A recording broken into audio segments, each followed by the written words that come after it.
Terima kasih Anda masih bersama kami di iNews Pagi, pemirsa. Dan bagi Anda yang baru saja bergabung, berikut ini adalah beberapa informasi pilihan redaksi, di antaranya sejumlah kios dan kontrakan di kawasan Pesanggerahan, Jakarta Selatan, ludes terbakar pada Senin malam.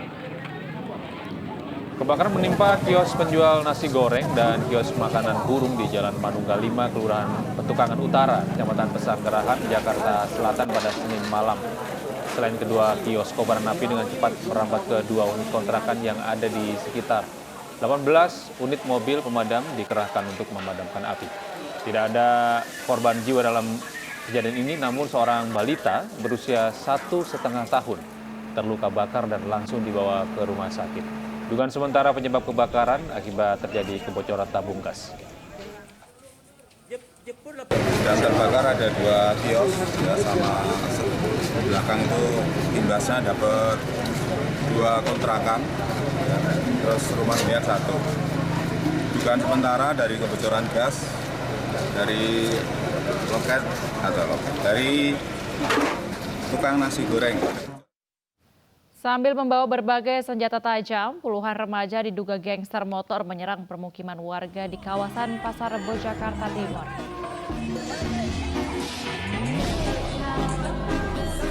Inilah rekaman video yang beredar saat puluhan remaja diduga gangster motor menyerang permukiman warga di Jalan Raya Bogor, Pasar Rebo, Jakarta Timur.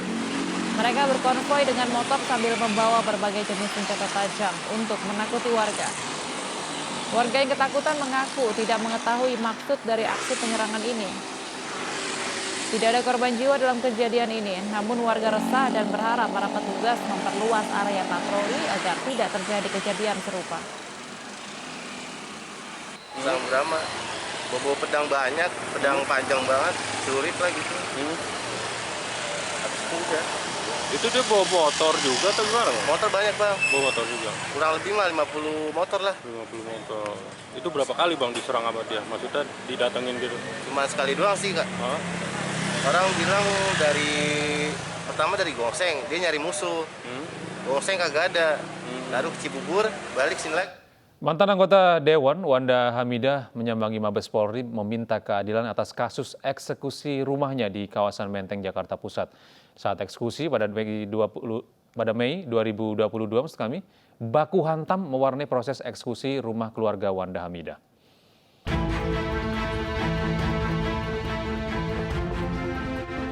Politikus Golkar Wanda Hamidah menyambangi gedung Mabes Polri Senin siang.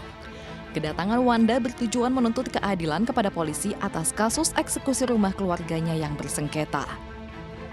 Pada November lalu, Wanda Hamidah melaporkan kasus yang berkaitan dengan penertiban SHGB nomor 1000 Cikini dan SHGB nomor 1001 yang dimiliki Yapto Suryo Sumarno.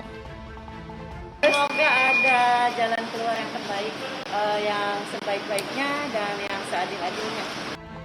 Sebelumnya pada Mei 2022, aksi saling dorong hingga baku hantam mewarnai proses eksekusi rumah keluarga Wanda Hamidah yang berada di Jalan Cimandiri, Menteng, Jakarta Pusat.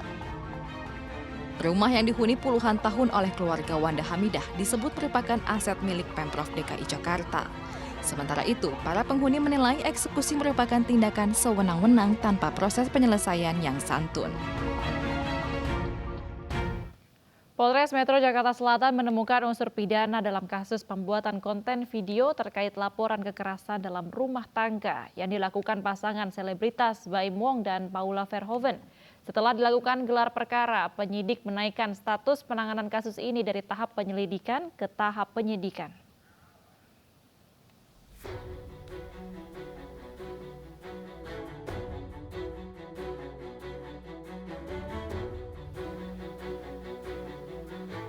Penyidik Satuan Reserse Kriminal Polres Metro Jakarta Selatan menaikkan status pasangan suami istri Baim Wong dan Paula Verhoeven dari tahap penyelidikan ke tahap penyidikan dalam kasus pembuatan video prank kekerasan dalam rumah tangga.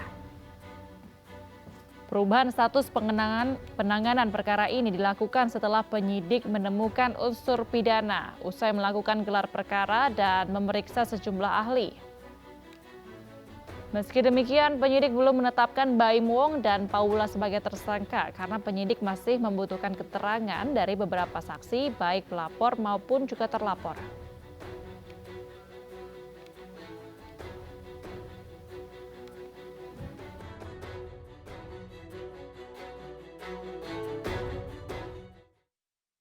Beralih ke informasi lain pemirsa, sesuai adat Jawa, Kaisang Pangarep dan Erina Gudono akan menjalani tradisi siraman pada Jumat mendatang. Tradisi siraman ini dilakukan Kaisang menggunakan air dari 7 sumber air.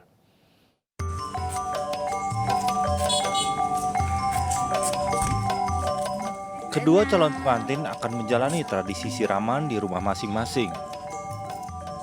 Untuk Kaisang akan menjalani siraman di rumah pribadi Presiden Joko Widodo di Sumber pada hari Jumat, sementara Erina melakukan siraman di rumahnya di Melati, Sleman, Yogyakarta. Air yang digunakan untuk siraman diambil dari 7 sumber air, dari Masjid Al-Wusto Mangkunegaraan, Puro Mangkunegaraan, Masjid Agung, Keraton Surakarta, Penging, rumah kediaman Eyang Sujiatmi Notomi Harjo, dan rumah pribadi Presiden Joko Widodo di Sumber. Ada di hari Jumat pagi ya, di rumah. Di rumah. Berarti boleh diliput mungkin ya Pak? Untuk acaranya? Ya nanti sudah ada yang mengatur. Udah. Prosesi di rumah selain siraman apa aja? Siraman. Siraman aja. Sama pengajian. Oh, ini. Ada ini juga. Ada semaan juga di lengkap. Sama kayak di Jogja juga gitu. Waktunya bareng atau gimana? Dengan Jogja? Di hari yang itu, bareng. Gibran menambahkan acara siraman juga akan dilakukan di kediaman Erina Gudono di Sleman. Siraman memiliki makna dan simbol pembersihan baik secara fisik dan mental untuk calon pengantin. Keluarga yang bisa menyiramkan air ke calon pengantin adalah mereka yang sudah pernah menikahkan anak-anaknya. Dari Solo, Jawa Tengah, Septiantoro, iNews melaporkan. Presiden Joko Widodo minta maaf pada warga di Solo dan Yogyakarta atas segala kerepotan terkait pernikahan Kaisang dan Erina. Kehadiran para tamu undangan dikhawatirkan akan memacetkan lalu lintas kota.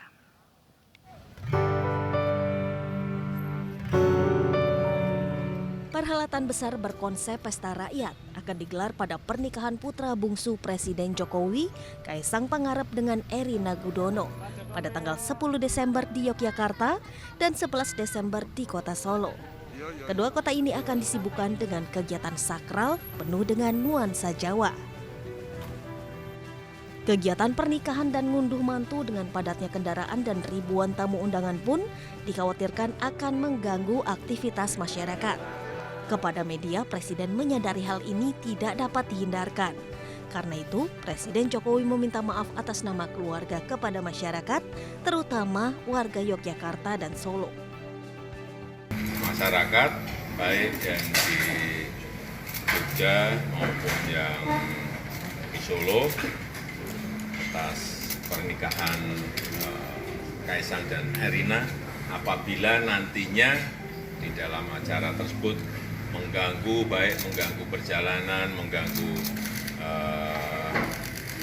lalu lintas yang ada, sekali lagi kami ingin mohon maaf yang sebesar-besarnya kepada seluruh masyarakat di Jogja maupun di Solo. Moga-moga nggak ada yang terganggu, tapi kalau ada, kami mohon maaf yang sebesar-besarnya.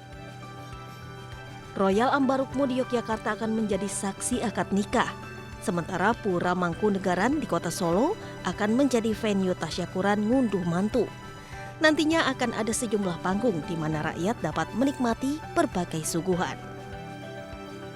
Dari Solo, Jawa Tengah, Tim Liputan iNews melaporkan. Pemirsa, kita beralih ke informasi lain. Memilih bahan makanan dan bumbu masak harus lebih selektif. Tidak hanya nikmat disantap, bumbu makanan juga harus sehat. Dan kini ada bumbu masak yang diproduksi dengan kandungan omega 3 yang baik untuk kesehatan jantung, otak, dan juga kulit.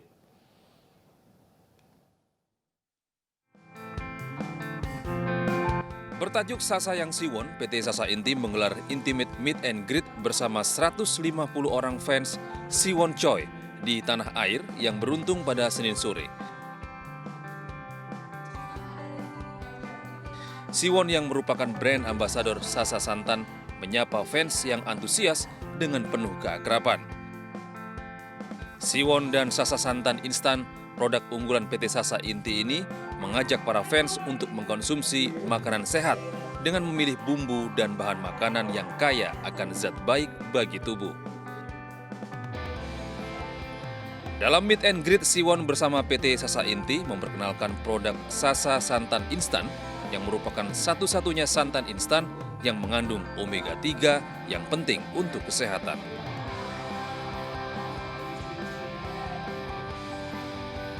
Menggunakan brand ambassador Siwon ini sebagai brand ambassadornya kita karena Siwon itu relevan dengan target marketnya kita, yaitu ibu-ibu muda yang up to date gitu dan memperhatikan dinamika kehidupan dan juga kesehatan gitu ya. Karena di sini kita ingin memperkenalkan bahwa santan itu adalah satu-satunya santan instan pertama di Indonesia yang dilengkapi dengan santan omega 3 gitu. Omega 3 itu seperti kita tahu ya sangat bermanfaat baik bagi kesehatan tubuh, apalagi sekarang kan dengan adanya after post pandemi kesehatan itu semakin penting gitu ya.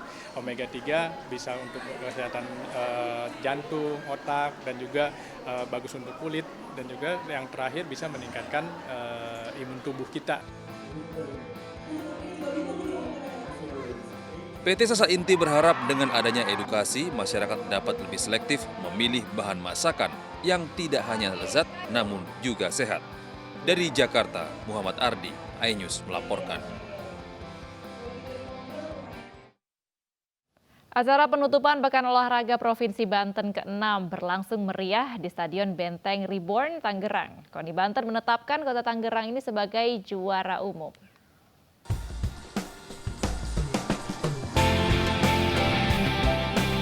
Pekan Olahraga Provinsi Banten ke-6 yang diselenggarakan KONI Banten resmi ditutup.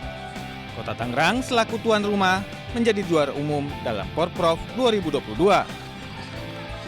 Ketua KONI Banten, Edi Aryadi, menyerahkan piala bergilir kepada Wali Kota Tangerang, Arif R. Wurmansyah, yang telah berhasil meraih juara umum. Kemarin kan kita Porprov di Kabupaten Tangerang cuma 38, sekarang 47 cabang loh. Ya. Nanti saya harapkan di Tangerang Selatan juga bisa naik. Kota Tangerang menjadi juara umum dengan meraih 257 emas, 204 perak, serta 177 perunggu. Di peringkat kedua diraih Kabupaten Tangerang dengan 167 emas, 150 perak, 168 perunggu. Sementara Kota Tangerang Selatan menempati posisi ketiga dengan meraih 99 emas, 119 perak, dan 161 perunggu. Dan juga KONI Banten atas kepercayaan yang diberikan kepada Kota Tangerang dalam penyelenggaraan Porprov ke-6. Mudah-mudahan ini menunjukkan sukses prestasi dan sukses pelaksanaan bagi seluruh atlet, bagi seluruh cabang olahraga. Dan alhamdulillah luar biasa Kota Tangerang bisa meraih juara umum dengan hampir 600 lebih medali dan 257 emas. Ya, mudah-mudahan ini menjadi motivasi buat pemerintah Kota Tangerang, KONI Kota Tangerang, cabang-cabang olahraga untuk terus melakukan pembinaan. Porprov yang diselenggarakan KONI Banten ini secara tidak langsung telah membangkitkan geliat ekonomi di Kota Tangerang dengan kehadiran lebih dari 9.000 atlet dan ofisial. Dari Tangerang, Banten, Tim Liputan iNews melaporkan.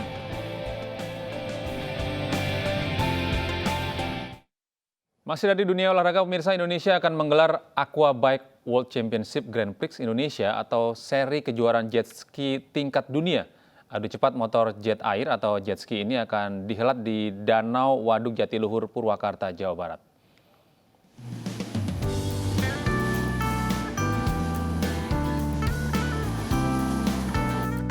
Union International Motonautic atau UIM memilih Indonesia sebagai salah satu negara yang akan menyelenggarakan Aqua Bike World Championship Grand Prix Indonesia.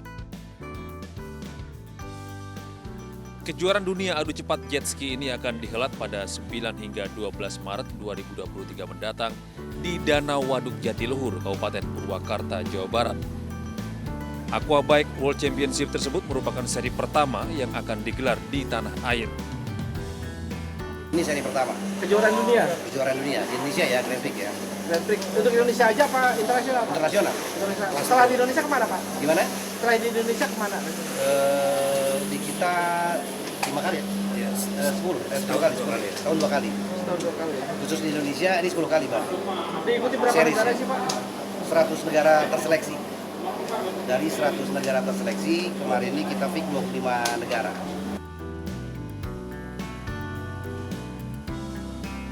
Sejumlah kelas balapan akan dipertandingkan dalam Aquabike World Championship yang pertama kali diadakan di tanah air ini.